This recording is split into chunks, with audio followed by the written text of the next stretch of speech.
9 जनवरी को फिर बंगाल जाएंगे जेपी नड्डा। हमले के बाद बंगाल में नड्डा की मीटिंग। जेपी नड्डा की जिलाध्यक्षों से होगी मुलाकात। वर्धमान में विधानसभा चुनाव की तैयारियों पर करेंगे बैठक।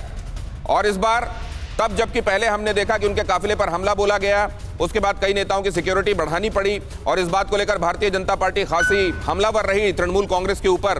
क्या चीजें बदलेंगी या इनका और एक्सीलरेटेड ऑगमेंटेड रूप आपको देखने को मिलेगा, पहले से और ज्यादा बढ़ा हुआ ये देखने को मिलेगा? इस पर लोगों की निगाहें हैं। लेकिन जरा इस इंफॉर्मेशन पर अगर आप निगाह डालेंगे तो आपको ये समझ में आएगा कि चीजें अभी तक किन पृष्ठभूमि में आगे बढ़ती रही हैं और बीजेपी से कैसे लड़ने वाली है दीदी।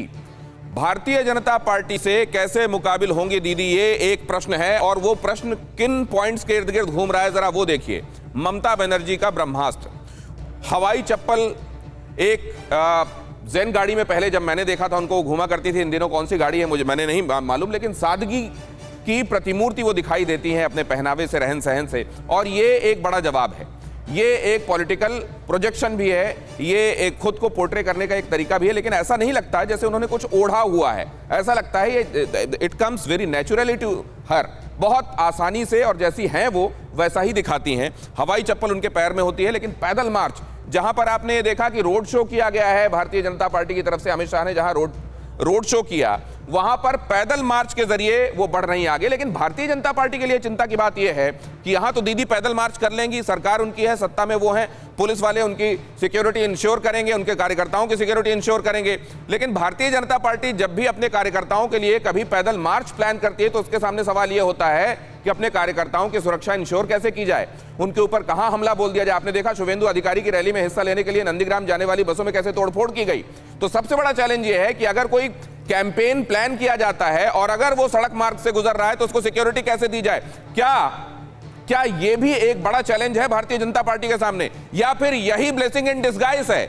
यहीं से एक पॉलिटिकल मैसेजिंग हो रही है कि देखिए जहां हिंसा का ये रूप है कि पॉलिटिकल पार्टीज को नहीं छोड़ा जा रहा है, वहां अगर आप बदलाव चाहते हैं तो विकल्प हम हैं, लेकिन उसके लिए फिर आपको हिंसा की भाषा छोड़ना पड़ेगा, आपको पत्थरबाजी से परहेज करना पड़ेगा।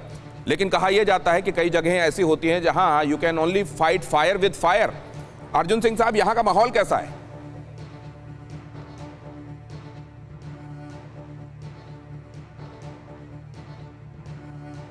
अर्जुन जी, आवाज आ रही है आपको मेरी?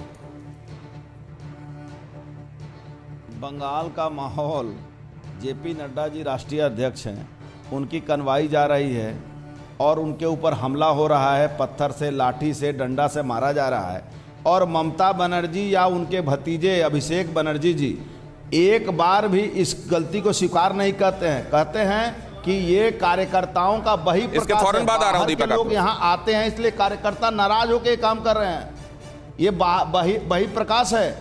अब भारतवर्ष के प्रधानमंत्री बहिरागत हैं, नड्डा जी बंगाल के दामाद हैं, उनकी पत्नी जो है बंगाल की हैं, तो उनके ऊपर हमला किया जा रहा है, उनके गाड़ी तोड़ दिए जा रहे हैं। और शैकत मुल्ला और गयासुद्दीन मुल्ला वहाँ 5000 से ज़्यादा लोगों को इकट्ठा करके रोडों पत्थर इकट्ठा करके मारा जा रहा है।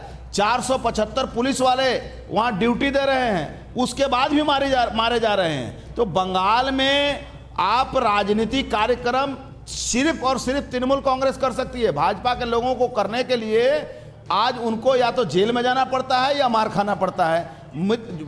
झूठे मुकदमे किए जाते हैं, उनको कहा जाता है परमिशन लो, नहीं, लेकिन के पास कोई परमिशन का कोई काम नहीं है। तब तो